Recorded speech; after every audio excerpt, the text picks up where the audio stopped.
નમસ્કાર, spark today ન્યૂઝમાં આપનું સ્વાગત છે। ગઈકાલે વડોદરા મહાનગરપાલિકાના મ્યુનિસિપલ કમિશનર કહી શકાય કે 3 અધિકારીઓને સસ્પેન્ડ કરવામાં આવ્યા છે। સસ્પેન્ડ એટલા કરવામાં આવ્યા છે કે વડોદરા ફાયર વિભાગમાં થોડા દિવસ પહેલાં 3.17 કરોડના ખર્ચે જે કહી શકાય કે ફાયરના સાધનોની ખરીદી કરવામાં આવી હતી, જેમાં જે કહી શકાય કે જે સાધનોનો જે ભાવ હતો, ઓરિજિનલ ભાવ હતો, તેના કરતાં 10 થી 12 ગણો વધારે ચૂકવવામાં આવ્યો હતો અને આ મામલે એસઆઈટીની રચના કરવામાં આવી હતી। ડેપ્યુટી મ્યુનિસિપલ કમિશનર ગંગાસિંહે તેઓ તપાસ કરી રહ્યા હતા અને તેમાં સામે આવ્યું હતું કે 3 અધિકારીઓની આમાં સંડોવણી હોઈ શકે છે। ત્યારે પાલિકાના મ્યુનિસિપલ કમિશનર અરુણ મહેશ બાબુએ 3 અધિકારી જે કહી શકાય કે જેમાં ફાયર વિભાગના એચઓડી એટલે કે દેવેશ પટેલ સાથે chief fire officer Manoj Patil અને ડેપ્યુટી ચીફ ફાયર ઓફિસર નૈતિક ભટ્ટને સસ્પેન્ડ કરવામાં આવે છે। ત્યારે સમગ્ર મામલે સામાજિક કાર્યકર અતુલ ગામેજી શું કહી રહ્યા છે તેમની સાથે સીધા વાત કરીશું।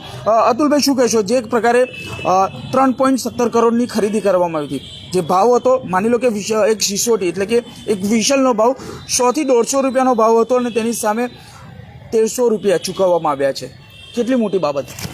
જે રીતે વડોદરા શહેર સંસ્કારી નગરીને વડોદરા મહાનગર સેવા સદન એક મેવા સદન બની ગયું છે। અહીંયા ભ્રષ્ટાચારના રેલા તમામ કચેરીઓમાં ચાલી રહ્યા છે અને ગઈકાલે મ્યુનિસિપલ કમિશનર દ્વારા જે પણ સપાટો બોલાવ્યો, જે પણ ફાયર કર્યું, એટલા જોરથી ફાયર કર્યું કે 3 અધિકારીઓને સસ્પેન્ડ કરવામાં આવ્યા છે, જેમાં ફાયરના ચીફ ઓફિસર છે, સાથે સાથે એચઓડી છે, ડેપ્યુટી ચીફ ઓફિસર છે, આ તમામને સસ્પેન્ડ કર્યા છે। અને ભ્રષ્ટાચાર એ રીતનો છે કે 300 રૂપિયાની વિશલના 3000 રૂપિયા જ્યારે વસૂલવામાં આવે એટલે વિચારવાનું છે કેટલો મોટો અહીંયા ભ્રષ્ટાચાર ચાલી રહ્યો છે। 275નું પેકેટનું ચપ્પુ 3639 રૂપિયા। તો આ કઈ રીતનો આ ભ્રષ્ટાચાર વડોદરા મહાનગરપાલિકાના ફાયર વિભાગમાં ચાલી રહ્યો છે? જો ફાયર વિભાગ એક નાનો વિભાગ છે, એમાં આટલો મોટો ભ્રષ્ટાચાર ચાલતો હોય તો અન્ય વિભાગોમાં કેટલો મોટો ભ્રષ્ટાચાર ચાલતો હશે? એટલે જે તે વડોદરા શહેરના મ્યુનિસિપલ કમિશનર સાહેબે ફાયર કર્યું છે, આ ફાયર જરૂરી છે, હવે તમામ વિભાગોમાં કરવું જ પડશે। કારણ કે વડોદરા શહેરની જનતા જે ટેક્સ ભરે છે, જે વેરો ભરે છે, એનું વળતર મળવું જોઈએ, પરંતુ વળતર મળતું નથી, કળતર મળી રહ્યું છે। વડોદરા શહેરની અંદર કે વડોદરામાં આવવા માટે ક્યાંક ને ક્યાંક રાજકીય નેતાઓ પણ આવતા ખચકાય છે, પ્રધાનમંત્રી હોય કે મુખ્યમંત્રી પણ આવતા ખચકાય છે। વારંવાર વડોદરા શહેર સંસ્કારી નગરીનું નામ ખરાબ થઈ રહ્યું છે। મુખ્યમંત્રી સાહેબ પણ કહી ગયા છે અમદાવાદ આગળ, સુરત આગળ, વડોદરા પાછળ। વડોદરા પાછળ રહેવાનું મુખ્ય કારણ જ આ ભ્રષ્ટાચાર છે। આની અંદર જો અધિકારીઓ આટલો મોટો ભ્રષ્ટાચાર કર્યો હોય તો મને નથી લાગતું કે સત્તાધીશોનો પણ હાથ હોય। સત્તાધીશો અને અધિકારીઓ ભેગા મળીને આ ભ્રષ્ટાચાર જ્યારે કરી રહ્યા હોય અને અધિકારીઓને હાલ સસ્પેન્ડ કર્યા હોય તો મારી આ કમિશનર સાહેબને એવી પણ માંગ છે કે સત્તાધીશોમાંથી જે પણ હોય એની સામે પણ પગલાં લેવા જોઈએ। આ વડોદરા શહેરની જનતા છે, માન્ય પ્રધાનમંત્રીને જોઈને મતદાન કરીએ છીએ, એટલે સત્તાધીશો પણ એવું સમજી બેઠા છે કે આપણે જેસીબી લઈને, પાવડા લઈને ભ્રષ્ટાચાર કર્યા કરો, કોઈ જોનાર નથી। પરંતુ હાલના જે મ્યુનિસિપલ કમિશનરે જે ફાયર કર્યું છે, અને ફાયર ઘણું મોટું છે, 3 અધિકારીઓને સસ્પેન્ડ કરવા, અને કદાચ મને લાગે છે જો વધારે તપાસ થાય તો બીજા અધિકારીઓ પણ આવશે અને આ ફાયરમાં સસ્પેન્ડ ને ડિસમિસ સુધી જવું જોઈએ। કારણ કે આ જનતાના પૈસાનો ભ્રષ્ટાચાર થયો છે, આ કોઈના ખિસ્સાના પૈસા પણ જનતાના વેરાના રૂપિયાનો જ્યારે ભ્રષ્ટાચાર થયો હોય અને આ રીતના કમિશનર સાહેબ જો એક્શન લેતા હોય, વડોદરા શહેર સંસ્કારી માટે ખૂબ જ સારામાં સારી બાબત છે। આવા અધિકારીઓ મળતા જોઈએ। સાંભળવાનું છે કલેક્ટર સાહેબ પણ આટલા જ કડક વલણ અપનાવે છે તો વડોદરા શહેરનો વિકાસ મને લાગે છે આ 6-8 મહિના પછી થઈ જશે। પરંતુ જે રીતનો હાલમાં સસ્પેન્ડનો ઓર્ડર કર્યો છે, આમાં ક્યાંક ડિસમિસ કરવાની તબદીલ કરે તેવી પણ અમારી કમિશનર સાહેબને માંગ છે। અતુલભાઈ, સવાલ મારો એ છે, સૌથી પહેલાં એચઓડી જે ફાયર વિભાગના એચઓડી છે દેવેશ પટેલ, તેમની પાસે આરોગ્યનો પણ ચાર્જ, ખાસવાડી સ્મશાન પણ અત્યારે વિવાદોમાં હતું, આપ પણ જાણો છો। અગાઉની જો વાત કરીએ, ખાસવાડી સ્મશાનમાંથી એક બાળકને કૂતરાએ ખેંચી લાવ્યું હતું ને એ વિવાદ સામે આવ્યો હતો। સાથે આ દેવેશ પટેલની વાત કરીએ તો કબૂતરબાજીમાં પણ તેમનું નામ અત્યારે પણ આરોપી તરીકે હતું તેવી વાત પણ સામે આવી રહી છે। એટલે આ પ્રકારે આ દેવેશ પટેલ સૌથી વિવાદમાં રહ્યા, કોરોના સમયમાં પણ તેઓ વિવાદમાં રહ્યા છે। તો તો હવે આ તેમની સામે આ કાર્યવાહી થઈ છે, કડક કાર્યવાહી હજુ પણ થાય, શું કહેવું છે? ડૉક્ટર દેવેશ પટેલ જે તે આરોગ્યના મુખ્ય અમલદાર છે, એમના આજે પણ આપણાને લોકોને પણ ખબર છે કબૂતરબાજીનો કેસ ચાલી રહ્યો છે.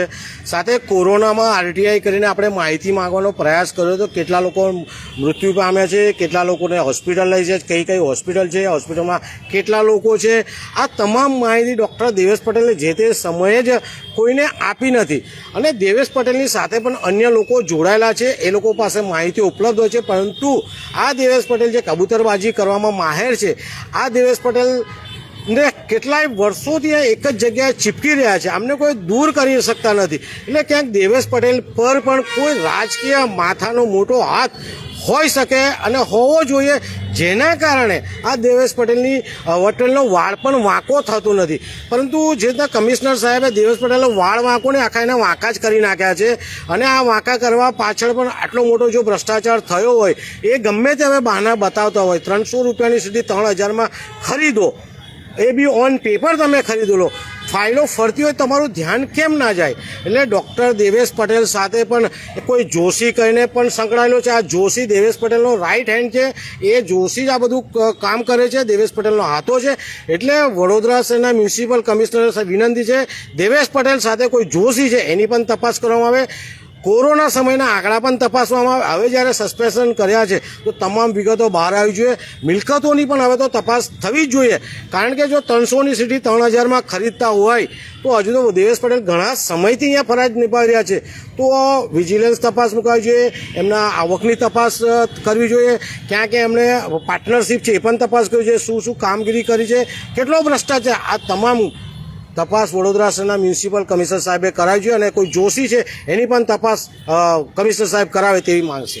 અતુલભાઈ, સવાલ મારો હવે જે ચીફ ફાયર ઓફિસરની છે જે જગ્યા છે તેની પર વાત છે કે હંમેશા વિવાદમાં રહ્યો. અગાઉના પણ ચીફ ફાયર ઓફિસરની વાત કરીએ તો તે પણ વિવાદમાં રહ્યા હતા. આ ખુરશી જ વિવાદથી ભરેલી રહી છે.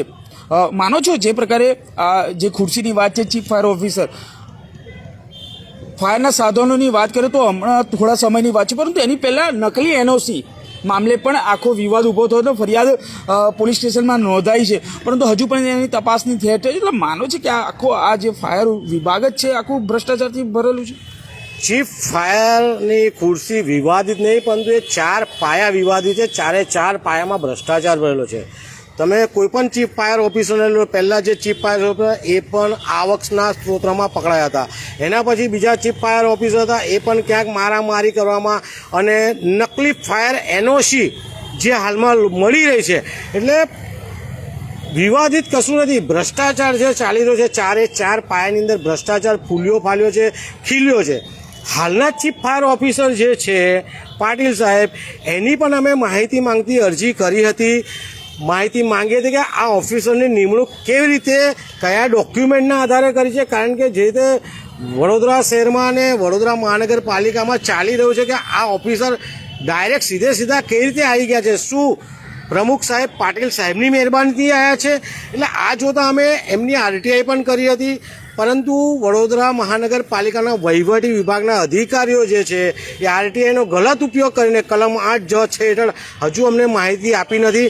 આ એક માહિતી એવી છે કે કોઈપણ અધિકારી જ્યારે નોકરી કરવા આવતો હોય એના ડોક્યુમેન્ટ વડોદરા મહાનગરપાલિકા પાસે હોય અને રાખવા પડે છે, અને બીજા ડોક્યુમેન્ટ એમને ઓનલાઈન પણ મૂકવા પડે છે. કારણ કે હું નોકરી લાગ્યો છું તો કયા આધારે નોકરી લાગે છે એના ડોક્યુમેન્ટ ઓનલાઈન મૂકવાના હોય છે, પરંતુ મૂક્યા નથી ચીફ ફાયર ઓફિસર પાટીલના.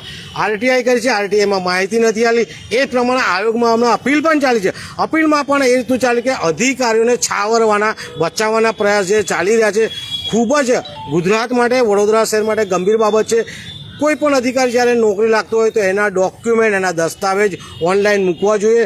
કોઈ એમના ડોક્યુમેન્ટનો ઉપયોગ ખોટો નથી કરી શકવાના, કારણ કે જો સાચા ડોક્યુમેન્ટ હશે, સાચા પદે લાગી ગયા હશે નોકરી, અને સાચા ડોક્યુમેન્ટ આધારે નોકરી લાગ્યા હશે તો કોઈ એમને દૂર નહીં કરે. પરંતુ ક્યાંક ને ક્યાંક ડોક્યુમેન્ટની અંદર પણ છેડખાની કરવામાં આવતી હોય છે અને લોકોને નોકરી લગાવવામાં આવતા હોય છે. વડોદરા શહેરના મ્યુનિસિપલ કમિશનર સાહેબને હજુ કહીશ, ફાયર ચીફ ઓફિસર જે છે એમને જે નોકરી લાગ્યા છે એમના ડોક્યુમેન્ટની પણ તપાસ કરવામાં આવે અને આ ડોક્યુમેન્ટ વડોદરા શહેર સમક્ષ મૂકવામાં આવે. જો ખોટા ડોક્યુમેન્ટ હોય તો ફરીથી બીજા કેસ આમની પાસે કરવા જોઈએ તેવી માંગ છે. ચલો અતુલભાઈ, છેલ્લો સવાલ મારો છે. સમગ્ર મામલે હવે સસ્પેન્ડ તો થયા છે, હવે અન્ય વિભાગોમાં પણ આવી કાર્યવાહી થવી જોઈએ, શું માનવું છે? હું એ જ કહું છું, જે રીતના વડોદરા મહાનગરપાલિકાના કમિશનર સાહેબે ફાયર કર્યું છે, ફાયરની ઓફિસમાં ફાયર કર્યું છે, અને એમાં 3થી વધુ લોકો દાઝવાને 3 દાઝી ગયા છે, એટલે કે સસ્પેન્ડ થઈ ચૂક્યા છે. તો વડોદરા મહાનગરપાલિકાના અન્ય કેટલાય વિભાગો છે, ટાઉન પ્લાનિંગથી લઈને તમામ વિભાગો છે, વોર્ડ ઓફિસ છે, ઝોન ઓફિસ છે, આ તમામ વિભાગોમાં ફાયર કરવું પડશે. ફાયર કરશે તો જ આ અધિકારીઓ જાગશે. અને આ ફાયર પાછળ સત્તાધીશોને પણ વિનંતી છે કે આ ફાયર પાછળ પાણી છાંટવાનો પ્રયાસ ન કરે, કારણ કે વડોદરા શહેર 30 વર્ષમાં ઘણું જ પાછું થઈ ગયું છે. અમદાવાદ સુરત કરતાં ઘણું જ પછાત થઈ ગયું છે. વડોદરા શહેર કરતાં ગામડાઓ આગળ આવી ગયા છે. અહીંયા શુદ્ધ પીવાનું પાણી નથી મળતું, ગામડામાં શુદ્ધ પાણી મળી રહ્યું છે, ડ્રેનેજ સિસ્ટમ મળી રહી છે. પરંતુ આ સંસ્કારી નગરી વડોદરા શહેરમાં 30 વર્ષથી ભારતીય જનતા પાર્ટીનું શાસન છે. 30 વર્ષમાં જો વડોદરા શહેરને કશું જ ના મળ્યું હોય અને હાલમાં આવા મ્યુનિસિપલ કમિશનર જે મળ્યા હોય એ ફાયર વિભાગમાં જ ફાયર કરીને 3 જણને દજાડતા હોય, તો અન્ય વિભાગોમાં જ્યારે તપાસ ચાલતી હોય તો સત્તાધીશોને વિનંતી છે પાણી છાંટવાનો પ્રયાસ બિલકુલ ના કરે. વડોદરા શહેરમાં જે ત્યાં ફાયર કરીને ગંગાજળ છાંટીને કર્યું છે, તે ફાયર કરીને જે 3 જણને સસ્પેન્ડ કર્યા છે એવા અન્ય વિભાગોમાં પણ તપાસ કરે અને તમામ જે એવા ભ્રષ્ટાચારમાં સંડોવાયેલા અધિકારીઓ હોય એને સસ્પેન્ડ કરવા જરૂરી છે. તો બિલકુલ આ હતા સામાજિક કાર્યકર રતુલ ગામે છે. તેઓ સ્પષ્ટ કહી રહ્યા છે કે આ પ્રકારે ફાયરની ઓફિસમાં જ ફાયર થયું છે, એટલે કે 3 અધિકારીઓ, chief fire officer Manoj Patil, deputy chief fire officer નૈતિક ભટ્ટ અને જે ફાયર વિભાગના જેને વડા કહેવામાં આવે છે એવા HOD એટલે કે દેવેશ પટેલને સસ્પેન્ડ કરવામાં આવે છે. સમગ્ર મામલે પાલિકામાં હજુ પણ તપાસ ચાલી રહી છે. આ મામલે અત્યારે પ્રાથમિક તબક્કે આ 3 અધિકારીઓને સસ્પેન્ડ કરવામાં આવે છે. પરંતુ આપ જુઓ કે વડોદરા મહાનગરપાલિકાની જો વાત કરીએ તો આ પ્રકારે ભ્રષ્ટાચાર ફૂલ્યો ફાલ્યો છે. વડોદરા પાછળ રહી ગયું છે. તેનું મુખ્ય કારણ જ આ છે કે અધિકારીઓના ઘર ભરાય છે, સત્તાધીશોના ઘર ભરાય છે, પરંતુ જે પ્રજાને જે સવલત મળવી જોઈએ તે નથી મળતી. અને ત્યારે આવા ભ્રષ્ટાચાર ફૂલ્યો ફાલ્યો છે ને ત્યારે આવા કારનામા વડોદરા મહાનગરપાલિકાના અધિકારીઓના આવા બહાર આવે છે. ત્યારે મ્યુનિસિપલ કમિશનર અરુણ મહેશ બાબુ જ્યારે આવ્યા ત્યારથી જ સપાટો બોલાવતા આવ્યા છે અને વધુ એક વખત આ સપાટો બોલાવે છે. હજુ પણ અન્ય વિભાગોમાં આ પ્રકારે કડક કાર્યવાહી થાય તો અનેક અધિકારીઓ ઘર ભેગા થઈ જશે. કેમેરામેન નિહાની સાથે Surat Solanki, spark today news, Vadodara.